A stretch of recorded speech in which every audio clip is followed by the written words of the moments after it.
দুর্বৃত্তের তাণ্ডবে শেখ রাসেল শিশু পার্ক লণ্ডভণ্ড। কুষ্টিয়া জেলার ভেড়ামারা উপজেলার ধরমপুর ইউনিয়নের আওতায় অবস্থিত শেখ রাসেল শিশু পার্ক। উক্ত পার্কের ভিতরে প্রবেশ করে সরজমিনে গিয়ে শনিবার 23শে নভেম্বর দুপুর 12টার সময় পুঙ্খানুপুঙ্খভাবে দেখা যায় দুর্বৃত্তের তাণ্ডবে শেখ রাসেল শিশু পার্কের অবস্থার বেহাল দশা। তবে এলাকাবাসীর প্রাণের দাবি শিশু পার্কটি পুনরায় চালু করা হোক এবং তারা এবং তাদের বাচ্চারা এই শিশু পার্কে আনন্দ বিনোদন করতে পারে। গত 5ই আগস্ট বৈষম্য বিরোধী ছাত্র আন্দোলনের পর দুর্বৃত্তরা শেখ রাসেল শিশু পার্কের মূল গেট ভেঙে ভিতরে ঢুকে সমস্ত জিনিসপত্র ভাঙচুর ও লুটপাট করে নিয়ে যায়। বাদ যায়নি পশু পাখি পর্যন্ত। পার্কে অবস্থিত সমস্ত জিনিসপত্রই লুটপাট করে নিয়ে যায় দুর্বৃত্তরা। লুট হওয়া জিনিসপত্রের মধ্যে রয়েছে সিলিং ফ্যান 12টি, পানি উঠানোর মোটর 6টি, গভীর নলকূপ 2টি, রড লাইট 100টি, প্লাস্টিকের চেয়ার 100টি, সিসি ক্যামেরা 2টি, সৌর বিদ্যুতের ব্যাটারি 4টি, ঝর্ণা 2টি, ছোট বাচ্চাদের খেলনা রাইডের মোটর 2টি, খেলনার ইনস্ট্রুমেন্ট 2টি, নগদ টাকা 25,000, খরগোশ 40টি,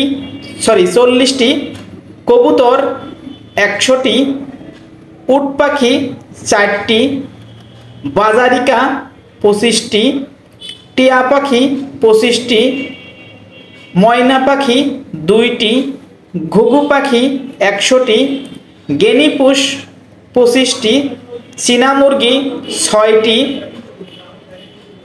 বর্তমানে শেখ রাসেল শিশু পার্কের বেহাল দশা এলাকাবাসীর মতে এ যেন দেখার কেউ নেই। নান্দনিক এই পার্কটি ছিল শিশুদের আনন্দ বিনোদনের একটি সুন্দর স্থান। সেই স্থানটি বর্তমানে হয়েছে মশা মাছির আবাসস্থল। পার্কে আগত বিভিন্ন দর্শনার্থী বলেন, আমাদের এলাকায় এত সুন্দর একটি বিনোদনের স্থান সেটি দুর্বৃত্তরা নষ্ট করেছে। এলাকাবাসীর মনের দাবি, প্রাণের দাবি শেখ রাসেল শিশু পার্কটি পুনরায় আবার চালু করা হোক। এজন্য প্রশাসনের হস্তক্ষেপ অতি জরুরি। পড়ালেখার পাশাপাশি খেলাধুলাও জরুরি, কিন্তু এখন খেলার মাঠগুলো হারিয়ে যাচ্ছে। শিশুরা মোবাইল ফোনে অভ্যস্ত হয়ে পড়ছে। বিশ্বের বিভিন্ন দেশের অভিজ্ঞতা থেকে দেখা যায় উন্নত দেশগুলোর প্রায় প্রতিটি শহরেই একটি করে পার্ক আছে, কারণ শিশুদের পড়াশোনার পাশাপাশি বিনোদন ব্যাপক প্রয়োজন। শিশুরা বিনোদিত হলে তাদের মানসিক স্বাস্থ্য ভালো থাকে।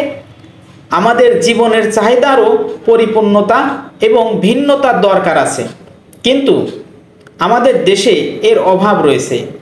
এই অভাব পূরণের জন্যই তৈরি হয়েছে শেখ রাসেল শিশু পার্ক।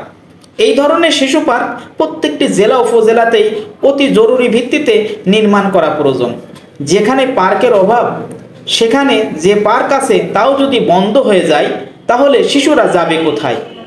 তাই সুশীল সমাজ ও রাজনৈতিক ব্যক্তিত্ব এবং প্রশাসনের প্রতি দৃষ্টি আকর্ষণ, তারা যেন এই বিষয়টি একটু খতিয়ে দেখেন এবং পার্কটি যাতে পুনরায় চালু হয় সেই ব্যবস্থা করেন, এমনটি প্রত্যাশা করেন এলাকাবাসী।